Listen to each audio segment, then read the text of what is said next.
Le regard de cette femme sur la photo du meurtrier.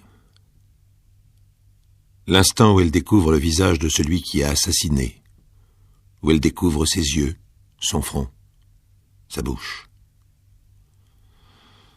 Un hasard sur des milliards. Un jeune homme est mort, Stéphane Danan, assassiné devant un bar à 5 heures du matin pour une histoire de croissant. Il vivait avec sa mère dans un petit appartement ancien, sous les toits, encombré de toiles, de chevalets et de planches à dessin. Tout ici était consacré aux études du fils. La mère dormait dans la cuisine, sur un lit étroit, en face des fourneaux. Elle ne vivait que par lui, pour lui. Travaillait comme caissière dans un grand magasin pour payer les études de Stéphane. Et Stéphane aussi travaillait. Il travaillait la nuit, pour suivre ses cours aux Beaux-Arts dans la journée. Une pauvreté bien organisée, tendue vers la réussite du fils. Ils sont face à face, la mère et le policier. Elle, la cinquantaine lasse, portant 10 ans de plus, noire de chagrin et de solitude, au milieu des toiles, des esquisses, de la promesse du talent de son fils. Lui, le policier, jeune, écœuré par la bêtise du meurtre, qu'il doit raconter à cette mère-là. Votre fils est entré dans le bistrot, il sortait de son travail à la boulangerie. Son patron lui avait donné des croissants. Il a demandé un café. Une fille était là. Il lui a offert des croissants comme ça, par gentillesse, parce qu'il en avait trop. Un type est arrivé. Il a déclenché une bagarre, le genre si tu veux la fille, c'est 500 balles. Le patron n'est pas intervenu, mais il a tout vu. La fille proteste. Son Mac la roue de cou.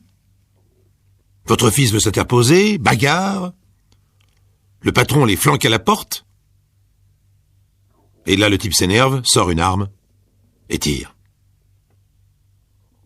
La fille a filé, le type aussi. C'est le patron du bar qui a appelé la police, mais cet imbécile nous a fait perdre du temps. Il a cru malin de traîner le corps de votre fils sur un banc, d'appeler la police d'une cabine. Nos services l'ont logé très vite, mais enfin, il a perdu du temps. Madame Danan écoute en silence. Une semaine est passée depuis la mort de son fils. Elle est toujours dans un état de stupéfaction morbide, dépressive. On dirait que les détails de ce meurtre stupide ne l'intéressent même pas. Pourtant, elle demande d'une voix lasse. Alors c'est un proxénète, ce meurtrier. Puis, sans attendre la réponse pour elle-même, un Mac, un verre de trottoir, un proxo pourri. Étonnant cette réflexion dans la bouche d'une femme dont la vie se déroule à 100 lieues du proxénétisme. Avec ses cheveux gris courts et sages, sa robe grise, la médaille qui orne son cou. Le policier l'observe avec curiosité, assise sur sa chaise de bois devant les pinceaux qu'elle nettoyait, qu'elle reprend, qu'elle range, le regard vague. Son fils et la peinture de son fils, qui était toute sa vie.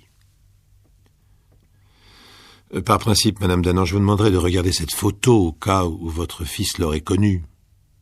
Une vengeance, peut-être. Quoique le patron du bar est formel, ils ne se connaissaient pas.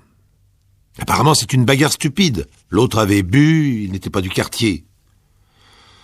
Quant à la fille, elle n'a rien à dire, évidemment. Et oui, c'est normal, elle a peur. Une fille qui parle ne fait pas long feu sur le trottoir, on la boucle en maison de passe pour un moment. Madame Danan parle de tout cela avec un détachement triste, comme d'une fatalité connue. C'est tout de même curieux. Mais le policier se dit que la télévision, les films, ont déteint sur l'imaginaire des gens. Ce qu'il sait de la mère et de la victime tient en quelques lignes. Mère célibataire, elle-même fille de l'assistance publique. Elle a élevé seule son fils. Et le fils est mort à 30 ans.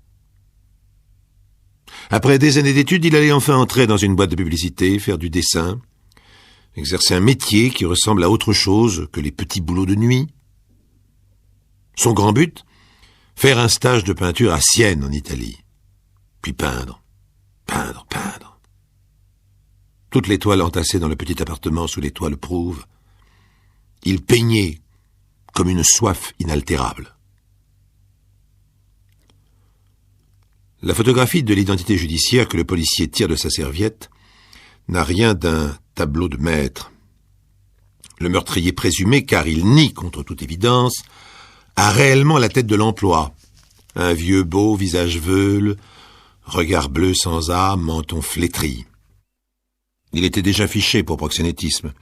Joueur, receleur à l'occasion, à son âge, il aurait dû prendre sa retraite du trottoir. Mais c'est le jeu qu'il tient. Il est connu dans les clandés, les maisons de jeux clandestines. Madame Danan prend la photographie d'une main qui tremble d'émotion. Voir le visage de l'assassin de son fils, c'est dur. Elle prend ses lunettes, regarde le cliché, face, profil.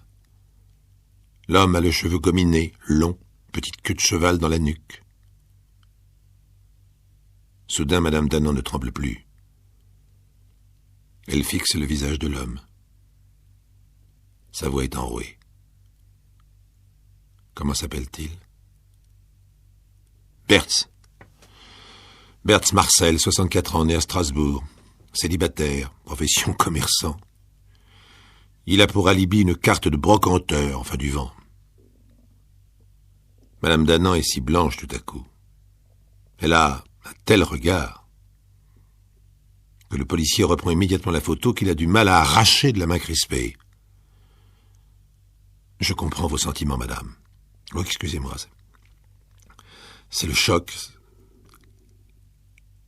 La pauvre femme fait quelques pas dans la pièce, se rassoit, se relève, regarde la verrière du toit, au-dessus d'elle, la lumière de ce printemps parisien qu'aimait tant son fils. Elle a du mal à retenir ses larmes, du mal à parler. C'est l'idée de cet homme-là tirant sur mon fils, vous comprenez? C'est insupportable. Je comprends. Dites-moi seulement si à votre connaissance, vous l'avez déjà vu ou croisé dans l'entourage de votre fils. Madame? Oh, pardon. Oui, non, bien sûr que non. Comment pourrais-je connaître un individu pareil? J'entends bien, madame, mais votre fils, il travaillait la nuit, on ne sait jamais. Stéphane n'a jamais travaillé que chez des commerçants honnêtes. Apprenti boulanger. Vous vous rendez compte? Pour un licencié en histoire de l'art. Un second prix aux Beaux-Arts. Mais il disait que faire le pain, c'était aussi de l'art. Il ramenait toujours des croissants, du pain de campagne. Juste avant que je parte travailler.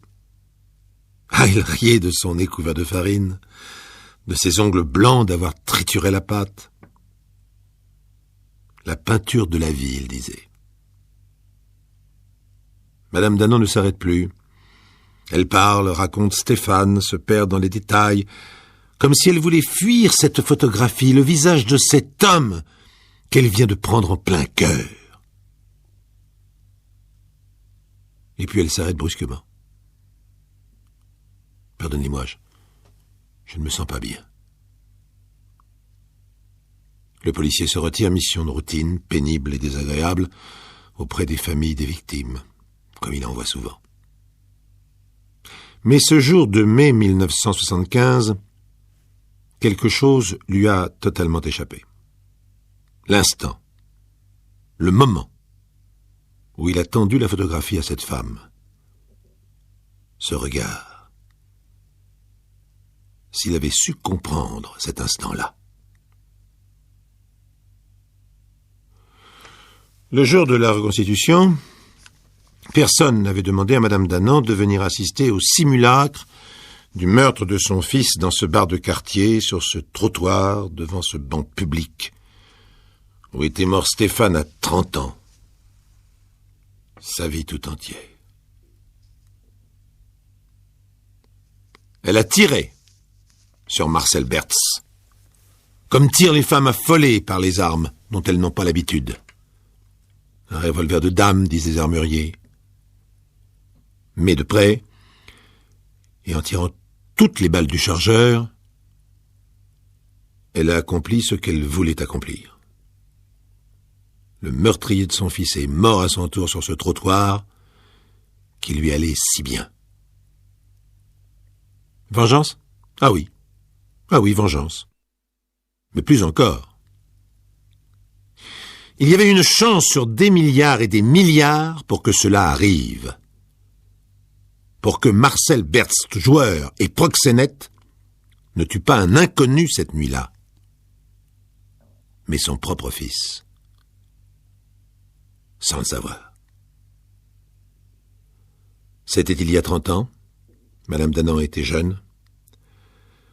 Elle avait compris trop tard qui était cet amant envoûteur et déjà prêt à la mettre sur le trottoir. Trop tard parce qu'elle attendait un enfant de lui. Elle avait donc disparu dans l'anonymat d'une ville de province d'abord, puis Paris. Paris, malheureusement, pour les études de Stéphane. Son fils, son artiste, la lumière de sa vie. Un jeune homme éclatant, doué, né d'une histoire minable dont il ignorait tout. Paris, où traînait encore sur les trottoirs son père inconnu. Une sale chance sur des milliards pour que, sans le savoir, lui non plus, un père tue son propre fils. Hélène Danan a fait 3 ans de préventive, puis elle fut acquittée. Hélène, bien sûr, qui ne s'appelle pas Hélène. C'est une vieille dame, seule depuis si longtemps. Elle a droit à l'anonymat.